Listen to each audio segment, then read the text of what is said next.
प्रधानमंत्री नरेंद्र मोदी आज आजमगढ़ से 34,676 करोड़ रुपए की 782 विकास परियोजनाओं की सौगात देंगे। इसमें रेलवे और बुनियादी ढांचों से संबंधित कई परियोजनाएं शामिल हैं। प्रधानमंत्री मोदी मंदूरी एयरपोर्ट, आजमगढ़ और महाराजा सुहेलदेव राज्य विश्वविद्यालय का उद्घाटन करेंगे। इसके बाद एक जनसभा को भी संबोधित करेंगे। प्रधानमंत्री करीब सवा घंटे तक आजमगढ़ में रहेंगे। प्रधानमंत्री यूपी के साथ ही महाराष्ट्र, मध्य प्रदेश, दिल्ली, पंजाब, कर्नाटक और आंध्र प्रदेश की जनता को सौगात देंगे। आजमगढ़ से पीएम मोदी पूर्वांचल और बिहार के साथ दक्षिण को भी साधेंगे। वहीं 2019 के लोकसभा सीटों पे चुनाव में जिन सीटों पर बीजेपी को हार का सामना करना पड़ा, वहां की जनता से भी पीएम समर्थन मांगेंगे।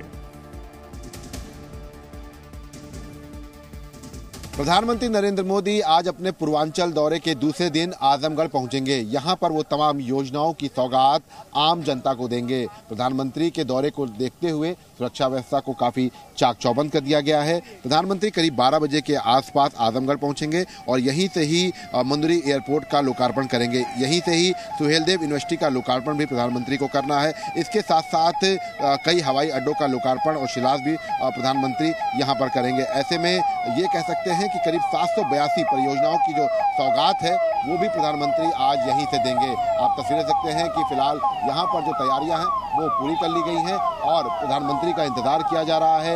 एक बड़ा सा पंडाल जो है वो भी लगाया गया है और यहीं से ही प्रधानमंत्री जनसभा को संबोधित भी करेंगे। ऐसे में ये कह सकते हैं कि पूर्वांचल दौरे के दूसरे दिन आज यहीं से चुनावी शंखनाद भी प्रधानमंत्री करते हुए नजर आएंगे और एक अलग नज़ारा जो है वो आज यहाँ पर दिखाई पड़ेगा। और ये कहना बिल्कुल गलत नहीं होगा कि पूर्वांचल की 21 जिलों की 26 सीटों पर आज सीधे तौर पर बीजेपी असर अपना दिखाना शुरू कर देगी, क्योंकि प्रधानमंत्री का जो दौरा है वो कई मायनों में अहम है। काशी में कल जिस तरह से उन्होंने रोड शो किया था, उसके बाद आज जनसभा में वो विपक्षियों पर निशाना साध सकते हैं और आजमगढ़ को लेकर विपक्षियों को तमाम तरह की बातें जो हैं वो मंच से कहते हुए प्रधानमंत्री नजर भी आ सकते हैं। कैमरामैन दिवाकर विशाल रघुवंशी, जी मीडिया, आजमगढ़। तो आज प्रधानमंत्री यूपी को क्या क्या सौगात देंगे, हम आपको विस्तार से बताते हैं। पीएम मोदी के आजमगढ़ दौरे पर 34,700 करोड़ की परियोजनाओं की सौगात प्रधानमंत्री देंगे। इनमें 782 विकास परियोजनाएं हैं, 15 एयरपोर्ट प्रोजेक्ट हैं, महाराजा सुहेलदेव यूनिवर्सिटी का भी लोकार्पण करेंगे पीएम, 5 नेशनल हाईवे परियोजनाएं, 59 जनपदों में 744 सड़कों का लोकार्पण, रेल परियोजनाओं का लोकार्पण, शिलान्यास, लाइट हाउस परियोजना, 1040 फ्लैट का लोकार्पण पीएम करेंगे। प्रधानमंत्री लगातार ये कहते रहे हैं कि जिसका वो शिलान्यास करते हैं उसको बाद में लोकार्पण भी करते हैं, यानी जिस परियोजना की शुरुआत करते हैं वे उस परियोजना को पूरा भी करते हैं। तो विकास की रफ्तार और उत्तर प्रदेश को मेगा सौगात प्रधानमंत्री देने जा रहे हैं। नागरिक उड्डयन की 9,804 करोड़ की 15 परियोजनाएं हैं। इसके अलावा रेलवे की 8,176 करोड़ की 11 परियोजनाएं भी शामिल हैं। सड़क परिवहन मंत्रालय की 11,475 करोड़ की 5 परियोजनाएं भी जनता को सौंपी जाएगी। ग्रामीण विकास के लिए 3,702 करोड़ की 744 परियोजनाएं भी,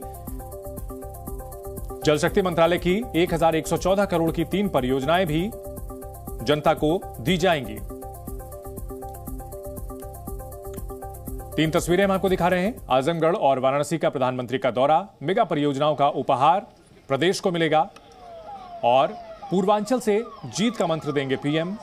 बिहार के साथ साथ दक्षिण को भी साधेंगे। इसके अलावा महाराजा सुहेलदेव यूनिवर्सिटी को भी 13 नवंबर 2021 को इसकी बुनियाद रखी गई थी और अब सीएम योगी और अमित शाह ने तब इसका शिलान्यास किया था। इस यूनिवर्सिटी की बनावट महल की तरह है और इसका निर्माण 14.5 एकड़ में किया गया है। 108 करोड़ की से ज्यादा की लागत से इसे तैयार किया गया है। इसमें हॉस्पिटल, जिम और शॉपिंग मॉल तक की सुविधा है। बैंक, पोस्ट ऑफिस और पावर हाउस भी इसमें बनाया गया है।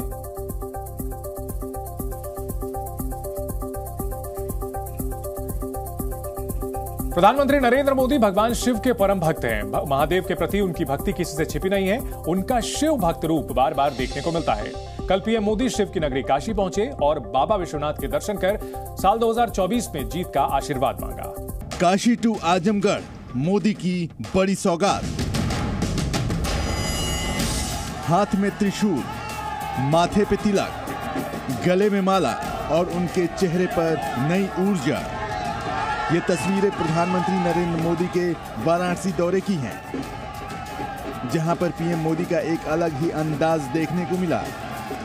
वाराणसी से तीसरी बार प्रत्याशी बनाए जाने के बाद प्रधानमंत्री नरेंद्र मोदी पहली बार अपने संसदीय क्षेत्र वाराणसी पहुंचे, जहां उन्होंने सबसे पहले बाबा विश्वनाथ का आशीर्वाद लिया।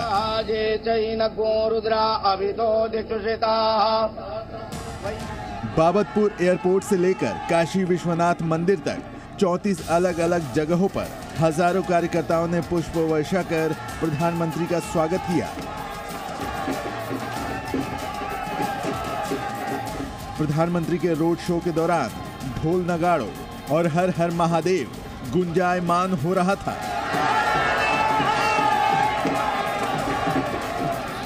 तो वहीं पर स्वास्थ्य वाचन का पाठ चल रहा था।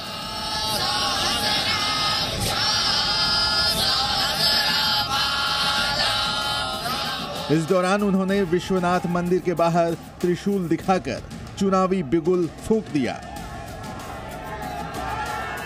पीएम के स्वागत की तस्वीरें देखकर लग रहा था मानो हर एक काशी का हर शख्स अपने चहेते प्रधानमंत्री को आशीर्वाद दे रहा हो। हमारे सांसद जी, देश के यशस्वी प्रधानमंत्री जी आए, अपना पूजा अर्चन करके निकले, हाथ हिलाते रहे। हम लोग भी उनका स्वागत हाथ हिला करके किया, क्योंकि हम लोग मस्जिद के अंदर थे। कोई बहुत अच्छी से बात हुई। हमारे सांसद है, बहुत खुशी है कि आप जब तक भी राजनीति में रहे, हमारे यहाँ से ही सांसद रहे और देश के प्रधानमंत्री रहे, ये हमारी कामना है। हाँ, बिल्कुल अभिवादन किया। जब जब वो आएंगे तब तक अभिवादन है, और जब जब वो यहाँ से लड़ेंगे तब तक हम उनके सपोर्ट करेंगे। पीएम मोदी का काशी के प्रति और काशी के लोगों के दिल में मोदी के लिए प्रेम नया नहीं है। नरेंद्र मोदी जब से प्रधानमंत्री बने हैं, तब से लगातार हिंदुस्तान के विकास में नए नए अध्याय जोड़ते जा रहे हैं। पीएम मोदी हमेशा से ही सांस्कृतिक राष्ट्रवाद के पक्षधर रहे हैं, जिसकी सबसे बड़ी गवाह ये महादेव की नगरी काशी भी है। महादेव भक्त मोदी का शिव जी से लगाव तो जग जाहिर है। मौका कोई भी हो, कितना ही व्यस्त कार्यक्रम हो, भोलेनाथ की शरण में जाना नहीं भूलते।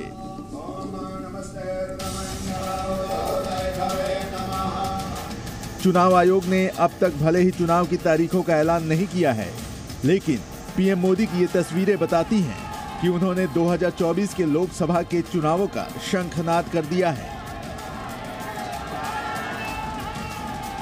आज पीएम मोदी आजमगढ़ का भी दौरा करेंगे और वहां पर एयरपोर्ट के नए टर्मिनल के साथ साथ आजमगढ़ को कई और सौगात देंगे, जिसमें रेलवे, एयरपोर्ट और महाराजा सुहेलदेव विश्वविद्यालय की भी सौगात देंगे।